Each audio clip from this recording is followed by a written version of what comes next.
لوگوں میں ایک رواج چل پڑا ہے کہ تراویح تو نفل عبادت ہے، پڑھو بھی ٹھیک ہے نہ پڑھو بھی ٹھیک ہے، حالانکہ ایسی کوئی بات نہیں ہے۔ یہ بالکل غلط بات ہے کہ صرف نفل ہے، ایسی بات نہیں ہے۔ اگر یہ صرف نفل ہوتی تو رسالت مآب علیہ الصلوۃ والسلام کیوں اس کا حکم فرماتے اور اس کو ادا فرماتے؟ اچھا، یہاں پر بھی میں ایک ڈاؤٹ کلیئر کرتا جاؤں۔ لوگ کہتے ہیں اللہ کے رسول نے صرف 3 دن نماز تراویح پڑھائی ہے، وہ یہ سمجھتے ہیں کہ باقی دنوں میں حضور نے پڑھی بھی نہیں ہے، حالانکہ یہ بات نہیں ہے۔ آپ علیہ السلام نے پورا مہینہ پڑھی ہے، پڑھائی 3 دن ہے۔ تو سوال اٹھتا ہے پڑھانے اور پڑھنے کے فرق کا کیا مطلب؟ یعنی 3 دن جماعت کرائی ہے، باقی دن سب نے اکیلے پڑھی ہے، آپ علیہ السلام نے بھی اور صحابہ نے بھی، اور پورا مہینہ ایسا چلا۔ آپ سوچیں گے کیا مطلب ہے اس کا، یہ ایسا کیوں ہوا؟ میں اس کی وجہ بتاتا ہوں، وہ بھی حدیث پاک میں۔ جب 3 دن آپ علیہ السلام نے 3 راتیں پڑھا لی نا، تو چوتھی رات صحابہ انتظار کرتے رہے کہ اللہ کے رسول آئیں گے اور ہمیں باجماعت پڑھائیں گے، پر آپ علیہ السلام نہیں آئے۔ وہ نماز میں آئے صبح میں، کتنے وقت تک انتظار کرتے رہے۔ رسالت مآب علیہ السلام کو صبح کی نماز کے بعد انہوں نے عرض کیا کہ یا رسول اللہ ہم انتظار کرتے رہے، آپ تشریف نہیں لائے۔ گویا یہ کوئی بیمار پرسی کی نیت سے پوچھ رہے ہیں کہ آپ علیہ السلام کو کوئی عذر ہو، کوئی مجبوری ہو، آپ علیہ السلام تشریف نہ لائے ہوں۔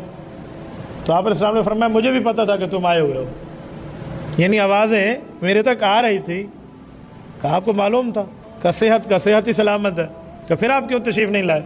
تو حضور علیہ السلام کی حدیث ہے، حضور نے فرمایا خشیت ان یکتب علیکم، مجھے اس بات کا خدشہ تھا کہ اگر اب بھی میں نے چوتھے دن بھی جماعت کرا کے آپ کو پڑھا لیا نا، تو کہیں اللہ وہی بھیجیں اور وہی نازل ہو جائے اور آپ پر یہ عبادت فرض ہو جائے، تو میں اس لیے نہیں آیا، بس گھروں میں پڑھو۔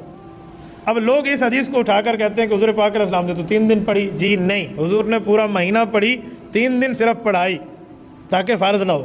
اچھا، اب اگلا جملہ، اب بھی گھر میں پڑھنے کی اجازت ہے، اب بھی ہم گھر پڑھیں، کیونکہ حضور علیہ السلام نے صحابہ کو گھر بھیج دیا تھا، اب ہم اپنی پڑھیں اپنی گھر میں۔ ایک تو ہے نا گھر میں کوئی حافظ منزل مضبوط کرنے کے لیے پڑھتا ہے، وہ اور ہے، اس کو مسجد نہیں ملی وہ پڑھا سکتا ہے گھر میں، اس نے منزل پڑھانی ہے۔ لیکن ایک آدمی گھر میں اکیلا پڑھتا رہے کہ حضور علیہ السلام کی اجازت ہے، اس بارے میں تفصیل سنو۔ حضرت ابوبکر صدیق رضی اللہ عنہ کا دور جو ہے، وہ دور دونوں بڑے ایمرجنسی میں گزرے ہیں، 2 سال۔ حضرت صدیق اکبر دنیا سے رخصت ہوئے، جب حضرت عمر کا دور آیا نا، تو ترتیب وہی چل رہی تھی کہ گھروں میں پڑھو۔ حضرت عمر کا پہلا سال ایسے ہی گزرا، رمضان والا، جو خلافت کا دوسرا سال ہے، 10 سال حضرت عمر کی خلافت ہے۔ دوسرے سال حضرت عمر نے صحابہ اور اہل بیت سے مشورہ کر کے تیاری کر لی تھی۔ رمضان آیا تو حضرت عمر رضی اللہ تعالیٰ عنہ نے وہاں یہ بات نافذ کی کہ جو آپ گھر میں پڑھتے ہو وہ مسجد میں پڑھیں گے۔ سب کو حکم ہو گیا، اب سب نے امیر المومنین کی بات مانی اور آ گئے۔ اب سوال اٹھتا تھا کہ یہ حکم امیر المومنین کا ہے یا رسول پاک علیہ السلام کا ہے؟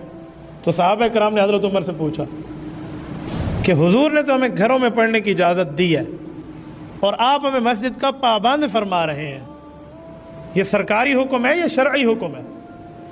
یہ کیا چیز ہے؟ تو بتایا گیا کہ یہ شرعی حکم ہے۔ کہا شرعی حکم ہے تو حضور نے گھروں میں پڑھنے کی اجازت کیوں دی تھی؟ یہ تو کوئی انتظامی مسئلہ ہو سکتا ہے، سرکاری مسئلہ ہو سکتا ہے۔ کہ جی نہیں۔ تو یہاں اجلہ صحابہ کرام کی آپس میں گفتگو ہوئی، حضرت عمر سے انہوں نے پوچھا کہ حضور نے اجازت دی تھی، آپ کیوں مسجد کا پابند فرماتے ہیں؟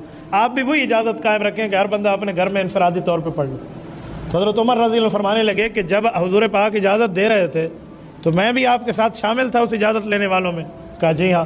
تو کہا پھر مجھ سے پوچھو کہ میں کیوں بلا رہا ہوں آپ کو، بطور شرعی حکم بلا رہا ہوں، وجہ شریعت کا جز سمجھ کے بلا رہا ہوں۔ کہ جی آپ فرمائیں۔ تو کہا جب حضور پاک نے اجازت دی تھی تو حضور پاک علیہ السلام نے پوری حدیث جو بیان فرمائی تھی ذرا وہ فرمائیں۔ تو سب صحابہ نے پورا واقعہ سنایا کہ ایسے بیٹھے رہے، آپ علیہ السلام نہیں تشریف لائے۔ اگلے دن پوچھا، حضور پاک علیہ السلام نے فرمایا مجھے پتہ تھا تم آئے ہوئے ہو، لیکن میں جان بوجھ کے تمہیں پڑھانے نہیں آیا، بس انفرادی جو آپ پڑھ رہے تھے، اب گھروں میں جا کے پڑھو۔ تو کہا حضور نے آگے کیا فرمایا؟ کہ آگے فرمایا کہ مجھے خدشہ ہے وہی اترے گی تمہارے اوپر فرض ہو جائے گی، لہذا گھروں میں پڑھو۔ حضرت عمر نے فرمایا 1 منٹ رک جاؤ، یہ جو جملہ ہے کہ خشیت ان یکتب علیکم، مجھے خدشہ ہے وہی اترے گی فرض ہو جائے گی تم پہ، یہی میری دلیل ہے آج بلانے میں۔ کہیں آپ کی دلیل کیسے ہے؟ کہ اب وہی اتر سکتی ہے؟ کہ اب تو نہیں اتر سکتی، اب تو رسول اللہ دنیا سے تشریف لے گئے، اب تو ختم نبوت ہے۔ کہ جب وہی نہیں آ سکتی تو گویا حضور نے اشارہ کیا تھا کہ نماز مجھے بہت محبوب ہے، میں اسی لیے چوتھے دن کی جماعت نہیں کراتا، وہی اترے گی۔ تو پتہ کیا چلا کہ جب میں دنیا سے چلا جاؤں پھر وہی اترنا بند ہو جائے گا، پھر مسجد میں آ کے پڑھ لینا۔ صحابہ کرام نے کہا اللہ اکبر، جہاں آپ کی سوچ پہنچی وہاں عام بندے کی سوچ تو نہ پہنچ سکے۔ تو سب نے اتفاق کیا پیغمبر کے صحابہ اور اہل بیت کے اس وقت سے لے کر آج تک مسلمان اس کو شرعی حکم سمجھتے ہیں۔ یہ ہے تراویح کا مسئلہ، اور ہم رمضان المبارک میں اس پر بھی اعتراضات شروع کرتے ہیں۔ یہ شیطانی خیالات ہیں، اس سے بندہ بچ جائے۔